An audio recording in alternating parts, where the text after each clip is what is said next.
विधाता श्री स्वामी समर्थ, श्री स्वामी समर्थ। अवधूत चिंतन श्री गुरुदेव दत्त, श्री स्वामी समर्थ।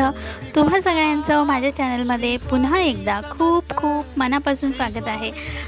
मी आज तुमच्यासोबत शेअर करणार आहे की श्रावण महिन्यात आपण स्वामींची सेवा कशी करू शकतो। त्याचबरोबर मी गुरुपौर्णिमेला स्वामींची सेवा कशी केली हे देखील मी तुम्हाला ह्याच व्हिडिओमध्ये सांगणार आहे। त्याशिवाय आपण स्वामींचे 9 किंवा 11 गुरुवार कसे करायचे ते सुद्धा मला माहीत असलेली माहिती मी आज तुमच्यासोबत शेअर करणार आहे। तर मी हा जो ब्लॉग शेअर करते तो खरं तर गुरुपौर्णिमेचा आहे, म्हणजे गुरुपौर्णिमेला मी स्वामींची कशी सेवा केली ते आहे। ह्याच्यामध्येच मी तुम्हाला स्वामींच्या इतर मी ज्या सांगितल्या त्या सगळ्या सेवा कशा करायच्या हे सगळं किंवा ते सगळे व्रत कसं करायचं हे सांगणार आहे। तर तुम्ही बघू शकता, छान रांगोळी वगैरे काढून पूजेची बेसिक पूर्वतयारी करून घेतली आणि त्यानंतर पाठ चौरंग स्वामींसाठी बॅकग्राऊंड बनवलेलं आहे। बॅकड्रॉप जे 1 वर्ष झालं असेल ऑलमोस्ट त्याला मोरा पंखाचं मी नवीन बनवणार आहे, तेव्हा मी नक्कीच तो व्हिडिओ तुमच्यासोबत शेअर करेन। ह्या व्लॉगमध्ये मी गुरुपौर्णिमेकरता स्वामींसाठी वस्त्र घेतलं होतं, कंथा टोपी आणि स्वामींचं ते वस्त्र। तर ते वस्त्र जसं अक्कलकोटला स्वामींना वस्त्र परिधान केलं जातं अगदी त्याचप्रमाणे आहे। आणि ही आहे माझी स्वामींची मूर्ती। बरेचसे मला प्रश्न आले होते की ही मूर्ती कुठून घेतली, तर ही मूर्ती मी अक्कलकोट वटवृक्ष मंदिराच्या बाहेरील परिसरामध्ये जे दुकान आहेत ते तिथून मी ही स्वामींची मूर्ती घेतलेली आहे 2 वर्षापूर्वी। इथे माझ्या आईने आता स्वामींच्या मूर्तीकरता अभिषेक सुरू केलेला आहे। आपण कोणतंही स्वामींची व्रतवैकल्य करत असो किंवा दर गुरुवारी सुद्धा आपल्याला अशाच प्रकारे स्वामींना अभिषेक करायचा आहे। पंचामृताने, दह्याने, दुधाने, पाण्याने आपण अभिषेक करायचा असतो। चंदन उटणं लावून देखील आपण अभिषेक करू शकतो, ते देखील पुढे इथे तुम्हाला ह्या व्हिडिओत बघायला मिळणार आहे। आणि हे सगळं नसेल तरी यथाशक्ती मनोभावे आपण फक्त पाण्याने देखील स्वामींना अभिषेक करू शकतो। आता आईने स्वामींना अभिषेक कसा केला, त्यानंतर स्वामींचं वस्त्र परिधान वगैरे सगळंच या व्हिडिओमध्ये तुम्हाला दिसणार आहे। Keep watching.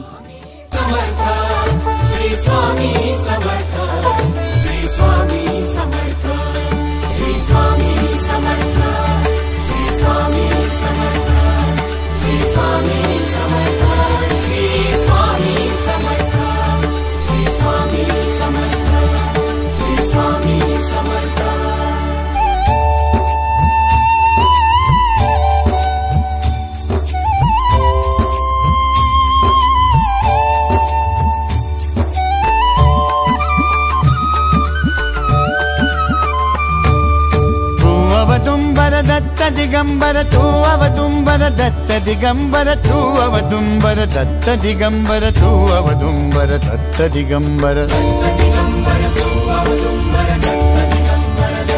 तुम्ही आता पाहिलं की आईने छान स्वामींना दुधाने, पाण्याने, चंदनाने असा अभिषेक करून घेतला।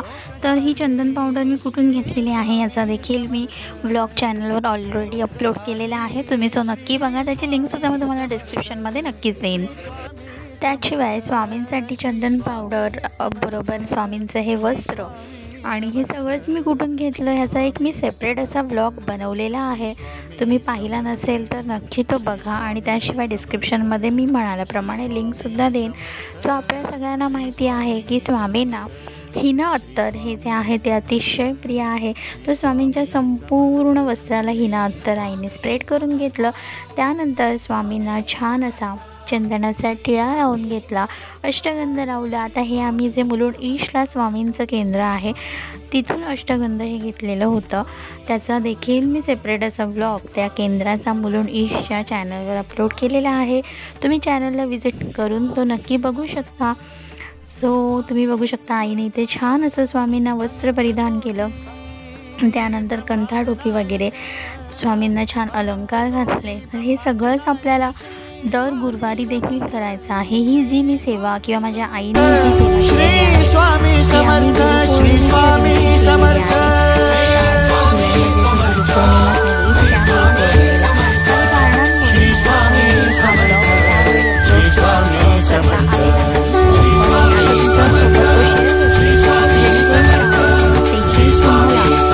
प्रकारे स्वामींची सेवा करता यावी। त्याशिवाय जर तुम्ही स्वामींचे कोणतेही व्रतवैकल्य करत असाल, जसं की 9 गुरुवार 11 गुरुवार, तेव्हा देखील स्वामींची अगदी अशाच प्रकारे आपल्याला मांडणी करायची असते.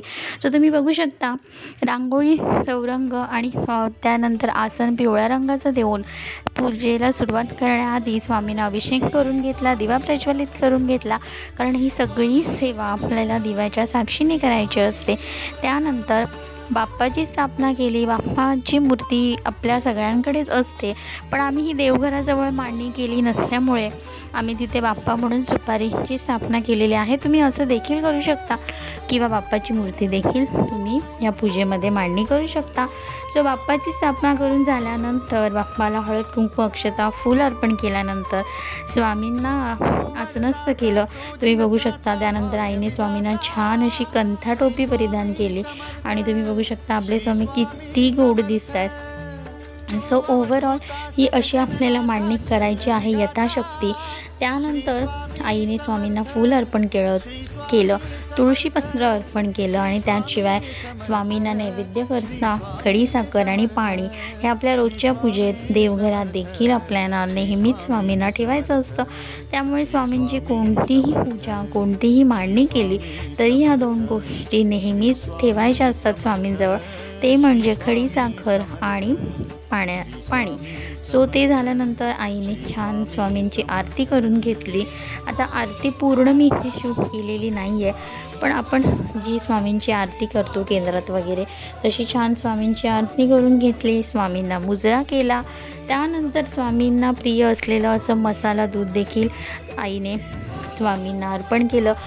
तर ही पूजा सकाळीच मांडल्यामुळे स्वामींना सकाळी मसाला दुधाचं नैवेद्य आणि त्यानंतर संध्याकाळी संपूर्ण जेवणाचं असं नैवेद्य आईने अर्पण केलं स्वामींकरता. सो ओव्हरऑल अशी ही स्वामींची पूजा झालेली आहे. सो तुम्ही देखील ती कंटिन्यू बघा. Keep watching.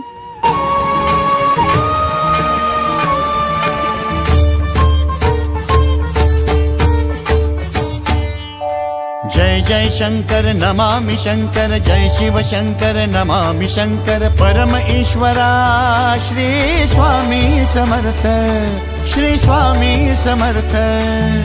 भूजल पालक तेज विधायक मोक्ष.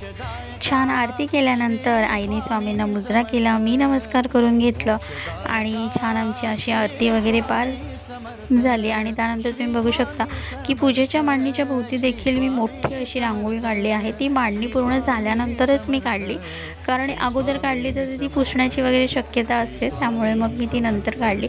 आणि इथे आम्ही गुरुचरित्राचं हे पुस्तक घेतलेलं आहे, जे मी दिंडोरीवरून मागवलेलं आहे. तर हे पुस्तक वाचण्याचा योग अजून आलेला नाही. बघू आपण स्वामी कृपेने, गुरुकृपेने कधी तो योग येतो, कारण ती शेवटी आपण करणारे कोणी नसतो. करता करविता तूच एक स्वामीनाथा. सो हे सगळं स्वामी आपल्याकडून करून घेतात. सो त्यांची इच्छा जेव्हा शक्य असेल आणि जेव्हा स्वामींच्या मनात असेल ते नक्की करून घेतील.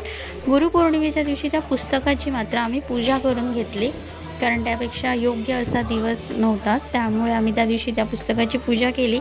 स्वामी चरित्राचं पारायण माझं आईचं पूर्ण झालं. आम्ही दोघींनी छान स्वामींची सेवा केली. त्यानंतर पौर्णिमा होती, तर पौर्णिमेला विशेषतः अन्नपूर्णेची पूजा केली जाते. सो मग आता अन्नपूर्णेची आपलं जिथे किचन असतं तिथे केली जाते. बरीच जणं मूर्ती वगैरे ठेवून करतात. आमचं किचन बऱ्यापैकी प्रशस्त नसल्यामुळे, लहान असल्यामुळे मी तिथे फक्त रांगोळी काढून, स्वस्तिक काढून, हळद कुंकू अक्षता वाहून आई तिथे दिवा वगैरे प्रज्वलित करते, धूपदीप दाखवते. सो अशा प्रकारे ती आमची पूजा होती. त्यानंतर आई नैवेद्य अर्थात बनवून आईने तयार केलाच होता. सो नैवेद्य स्वामींना अर्पण केला. त्यानंतर आईचा उपवास होता, पण आई मावशीकडे पूजेला गेल्यामुळे आई तिथूनच जेवून आली. सो मग आम्ही सगळ्यांनी घरी, दादा, मी, पप्पा, आम्ही तिघांनी जेवण स्वामींना नैवेद्य दाखवल्यानंतर जेवण वगैरे पूर्ण केलं. सो अशा प्रकारे होती आमची गुरुपौर्णिमेची पूजा. त्यानंतर आई आल्यानंतर आईने आणि मी आम्ही गुरुपद घेतलं. तर आणि आम्ही हे गुरुपद पहिल्यांदा घेतलं. तर गुरुपद कसं घ्यावं, तर त्यासाठी आपल्याला एक नारळ, गुलाबाचं फूल अशा या गोष्टी लागतात. तर गुरुपद घेण्याकरताना फार काही नाही लागत. एक मंत्र आहे, तो सुद्धा मी तुम्हाला डिस्क्रिप्शनमध्ये देईन. तो मंत्र बोलावा लागतो. स्वामींजवळ श्रीफळ ठेवून, गुलाबाचं फूल ठेवून त्यांना नमस्कार करून तो मंत्र बोलायचा असतो. स्वामींना कायम आपल्या पाठीशी राहा म्हणून सांगायचं असतं. आमचं गुरुपद स्वीकारा म्हणून सांगायचं असतं. स्वामी ही गोष्ट पहिल्यांदा केली. अतिशय प्रसन्न आणि छान वाटलं आणि यथासांग खूप आनंदात असा गुरुपौर्णिमेचा दिवस स्वामी सेवेमध्ये गेला. आणि ही आहे मी गुरुपौर्णिमेच्या दिवशी काढलेली अशी छोटीशी रांगोळी. सो आय होप तुम्हाला आवडली असेल. आवडल्यास नक्की व्हिडिओला लाईक करा, कमेंट करा, शेअर करा आणि चॅनलवर नवीन असाल तर चॅनलला नक्की सबस्क्राईब करा. सो भेटूया अशाच नवीन व्हिडिओसोबत. तोपर्यंत सगळ्यांना श्री स्वामी समर्थ.